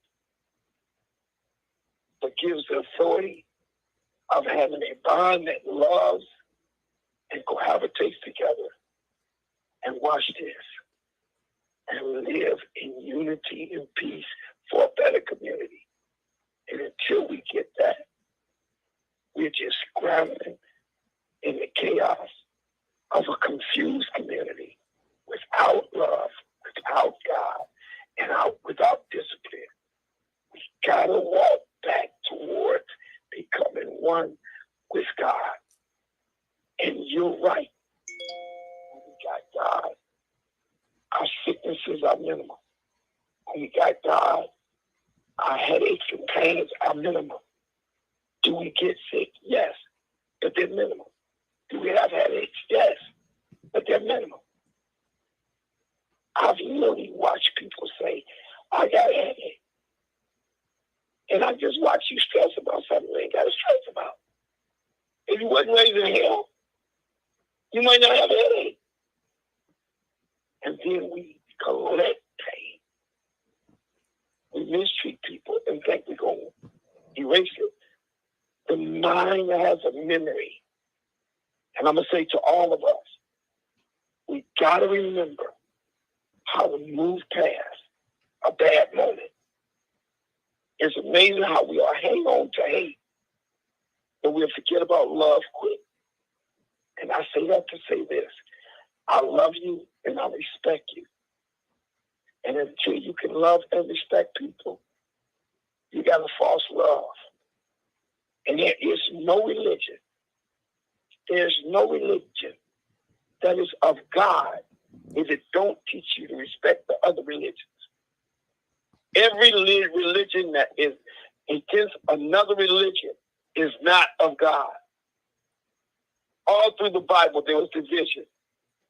But the common denominator was, whose God are you serving? Y'all be at peace, be with respect, accept discipline, find love, embrace it, and care about one another. And I hope and pray I've said something that will embrace your spirit. Okay, Pastor Gary, is it Pastor Gary Hunter? Yes. Okay, I have one question for you. That was a lot to digest, and thank you for sharing that. Define God for us, because you're using that word a lot, and for many of us who don't use that word, I would like you to define it so we can clearly understand where you're coming from when you're using that word God. Can you tell us what that word means to you? My perspective of God is a higher power superseding anything and everything that you can even imagine. And if we got a problem with accepting God, we'll have a problem ultimately with accepting the true you. Because if you're saying you're of God and find yourself in God or in the book, then how do you find yourself if you don't believe in what you're looking to find? I have no problem with accepting God as a higher cosmic authority that created man and woman. I don't have time to argue and fight with people who are stuck on anything else. If it makes sense to you, and if it don't make sense to you, you got to figure out where you come from. I didn't come from that monkey. That last thing, what did you say? You didn't come from what? Viata. Yes. I did not come from a monkey. Okay. So yes, Kwame woke up. He's gonna talk. Let me give I'm gonna let Kwame talk, but I would only thing I wanted to say, you asked the question. 13. El Ro means God, you see me. Didn't see her. She gave God its name in the Bible. A woman, a black woman, Hagar, said El Ro means that God, you see me.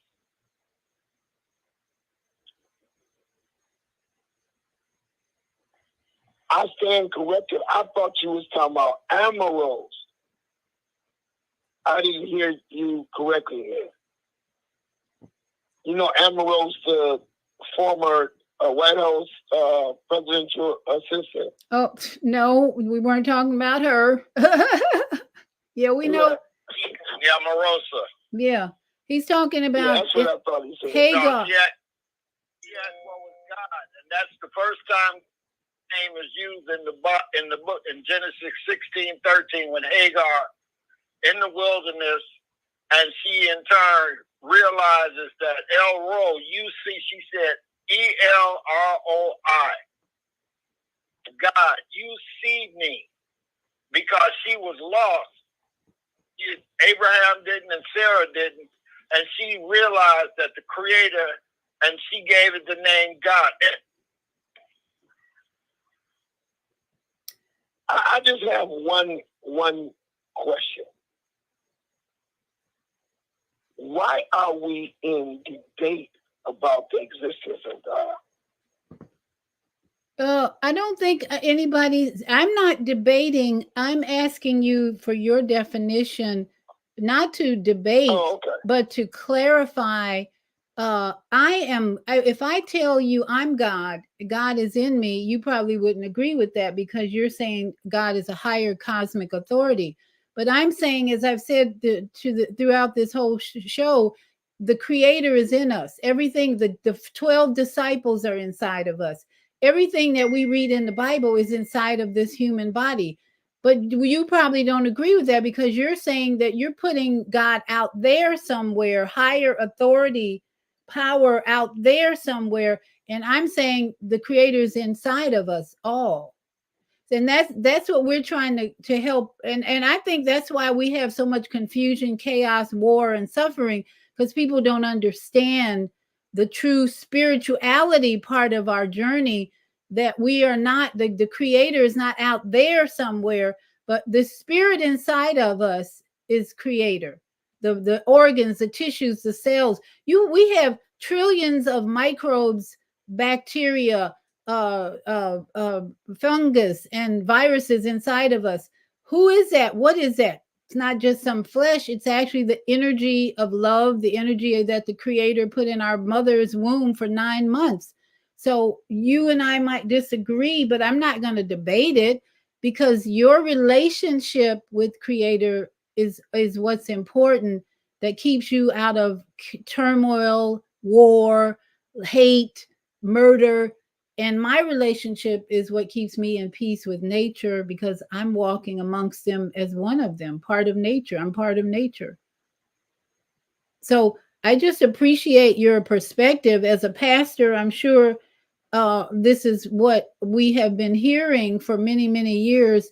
And we're encouraging people to look again inside of themselves to find God, or as you call God, look inside of yourself to find Creator. And Creator is not a he. God's not a he in my book. And that's what the Bible, King James Version, has confused all of the populace, that God is a he.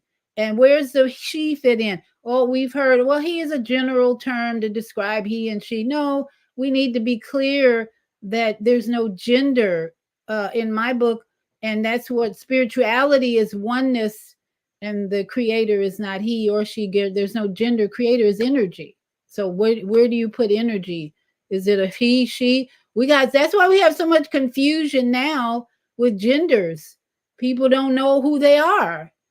And if we can get people to just basically understand that they're in a female body. So identify with your female body. Don't try and change it.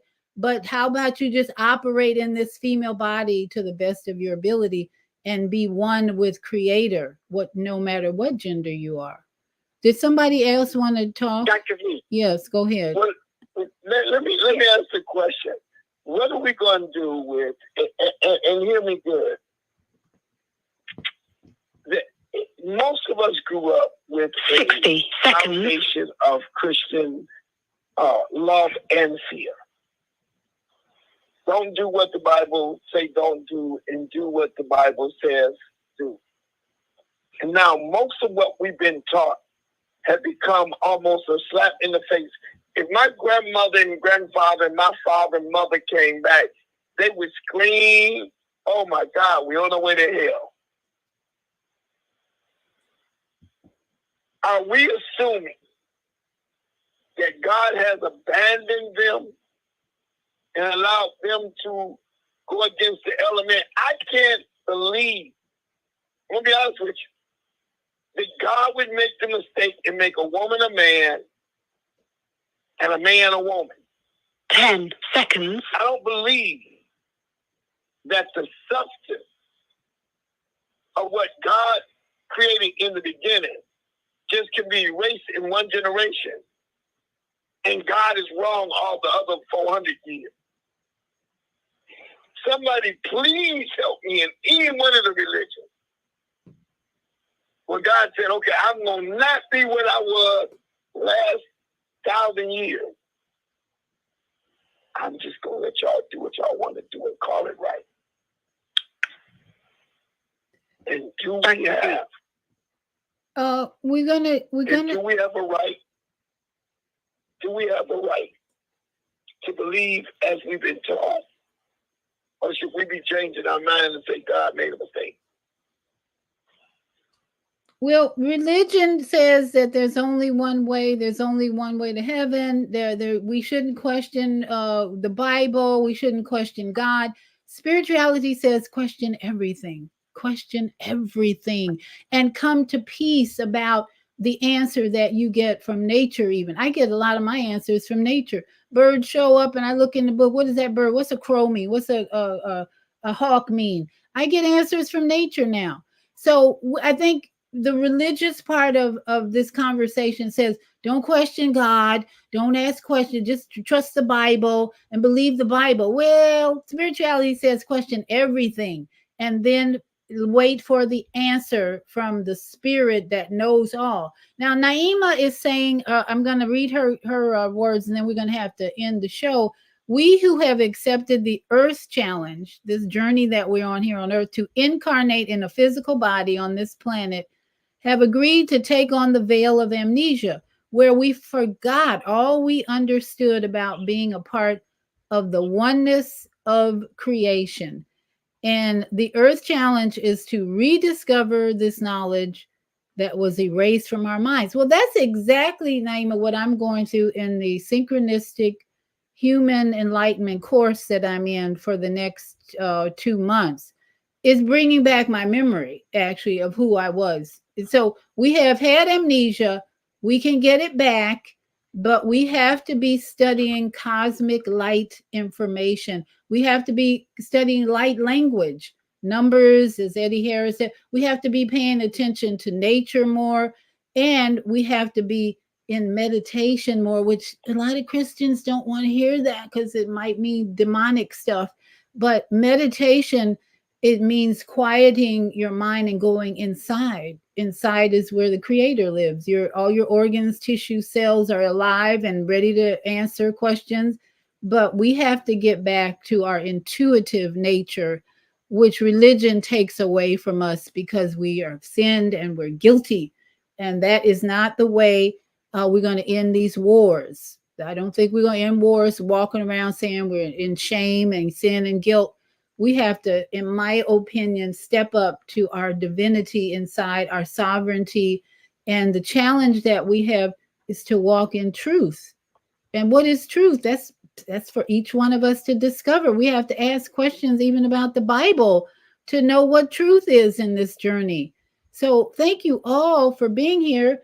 And we should probably have a part 2 of this because we went all the way to the end. We're over 2 hours now. But I appreciate every single one of you contributing to this discussion. I think the only way we're going to resolve conflicts is to have healthy discussions and to remember who we are and why we came here. So everybody have a great week coming up. Stuff is hitting the fan quick, so just be ready. Take care of yourself.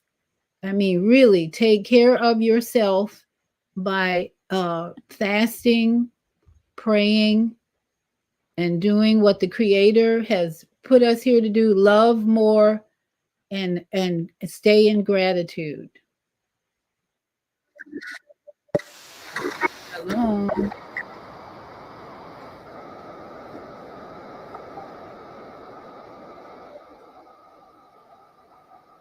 On behalf of our team of radio hosts, I'd like to thank all of you who participated in today's discussions. And to our global family joining us from all around the world, we say thank you. To our family in China, xie xie. India, Dhanyavad. Japan, arigato. Korea, kamsamnida. Russia, spasiba. Germany, danke. Poland, dziękuję. France, merci. Spain, gracias. Italy, grazie. Egypt, shukran. Ghana, madasi. Nigeria, eshe. South Africa, Ngiyabonga. Senegal, Jaref. Kenya, Asante. Israel, Toda. Pakistan, Shukriya. Afghanistan, Tashakur. Saudi Arabia and Palestine, Shukran. Assalamu alaikum wa rahmatullahi wa barakatuh. Thank you, and may peace be upon you and the mercy of God and God's blessings.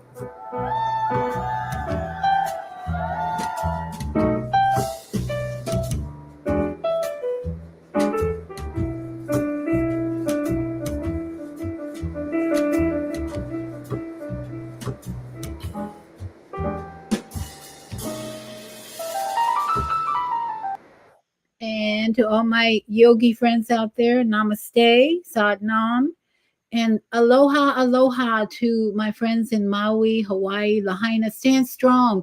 Things are coming out. The truth is coming out in Lahaina, Maui, Hawaii, and we are going to overcome and be prosperous again in Hawaii. Shalom. Love you all. Have a great evening.